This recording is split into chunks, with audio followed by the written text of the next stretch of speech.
join you when you finish yours. No, come on, let's get started. Come on, please.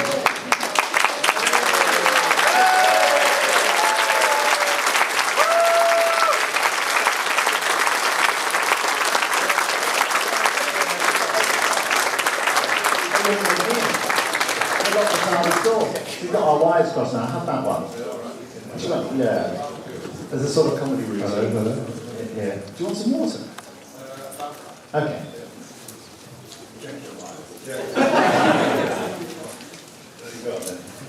And you've been working on some stuff that Phillip has originated, haven't you?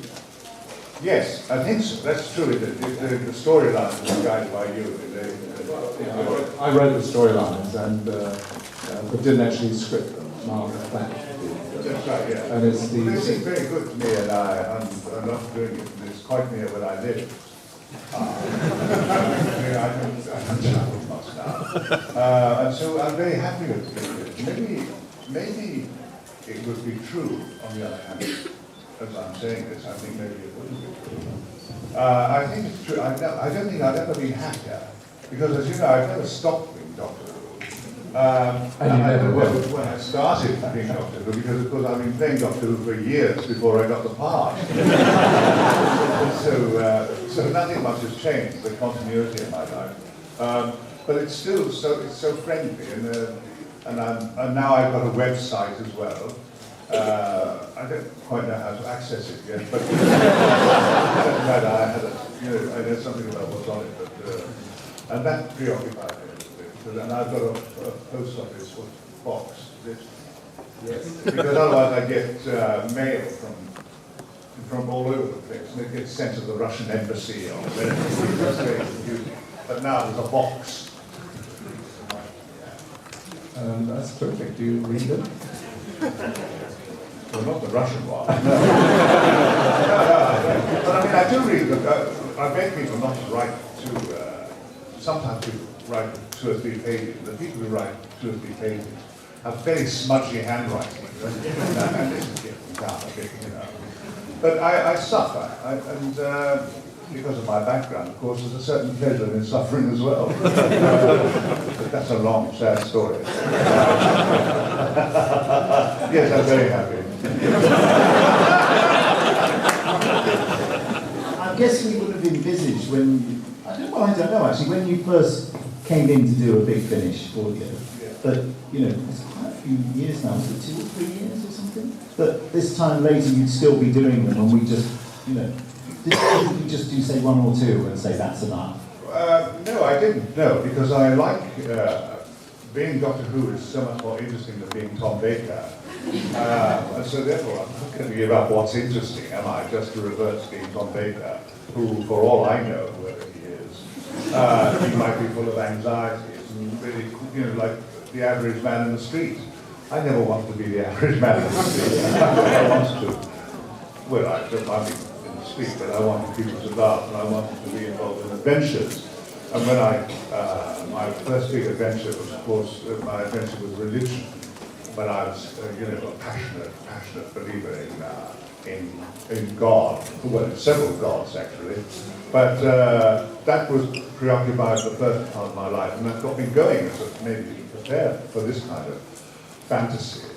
I was frequently believing in miracles, and imagining that I was committing sins that I wasn't committing, which was very pathetic, really, because.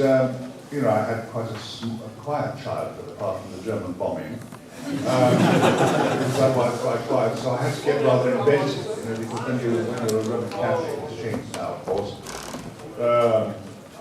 In those days, you had to go to confession every week, and I was, apart from the bombing, nothing much was happening.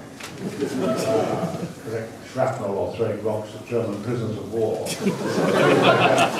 going to church, and going to confession. And those who can remember being young, it's a terrible thing when you have to do something and you consult children a little bit older than yourself, who always turn out to be wicked. Absolute demons, and will always tell you lies and distort things and make you afraid, or trick you into doing something. And so, at the age of 6, when I was Wednesday morning going to confession, Tom Baker's confession, and I climbed up on the window in the school. Because the door didn't work. And I would go to Father Sharkey, and he had tremendous teeth, and it was very, very severe. And I'd say to other, what do I tell him? Because I didn't know about sins. And later, of course, I became extremely.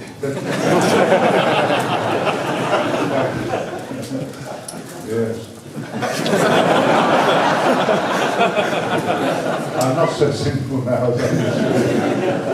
And so these guys would say, tell you, well, the big one, but they'd say, tell him you've done murder. Before that, they used to say, tell him you've had an impure thought.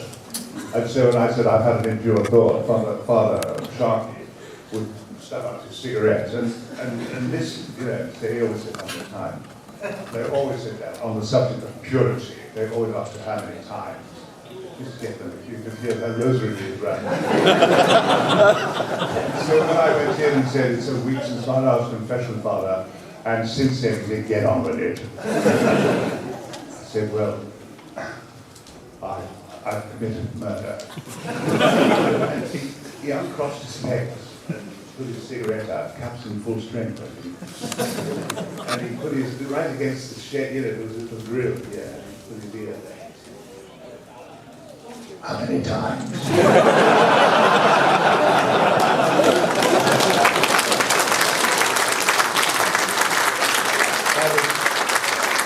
was so ecstatic at getting this attention from Father Sharkey. It went to my head immediately, just as that applause went to my head, and I should have finished it there. What I said was, he said, how many times? I said, 3 times. 3 times since last Wednesday. I said, yes. And he said, anyone we know. It's quite a small panic. But quick, I was a liar born. I said, quick as a flash, I said, no, Father, they came from St. Teresa's. That's the next panic. He said, well, that's all right. There you go, te absolvo. And I was at that heart, having, gone through this feeling of being a murderer who's now being pardoned, which came in quite useful when it came to this little story I'm telling you. You've got another question? Yes. You mentioned that CD we did of an interview, Tom Baker at 80, that's just come out. Which I found an amazing experience because we sat down and chatted, and when we finished, I thought we'd done about 45 minutes, but we'd done 2 hours. Doesn't surprise me. You haven't listened to it, though, have you? No. I think your wife listened to it, and she just said anything. She sent me an email and said... She does all the listening and the thinking and the doing, yes. I often ask her what I think of certain things. It all turns out to be what she thinks. But I think it's safer. Yeah. I've always liked bossy women, really bossy women. Especially if they were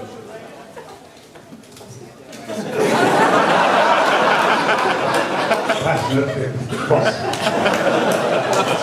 I think I was into, I think the word discipline leads to mind, but we leave that alone. I tried to tell that story at Buckingham Palace, when I went down there, and whoever it wasn't the Queen, but I was telling a story to John Hurt or something, and the girl, I've forgotten, a highness of some kind. And I was saying that how I often got, she said, harmless, because you get lots of family. I said, I do. She said, from children. I said, well, not just children. I said, from nuns and priests, but nuns particularly, I said, they're Doctor Who very big. They're always making terrible jokes about my sonic screwdriver and these conversations. And this girl went absolutely pale. John Hurt stood on my foot.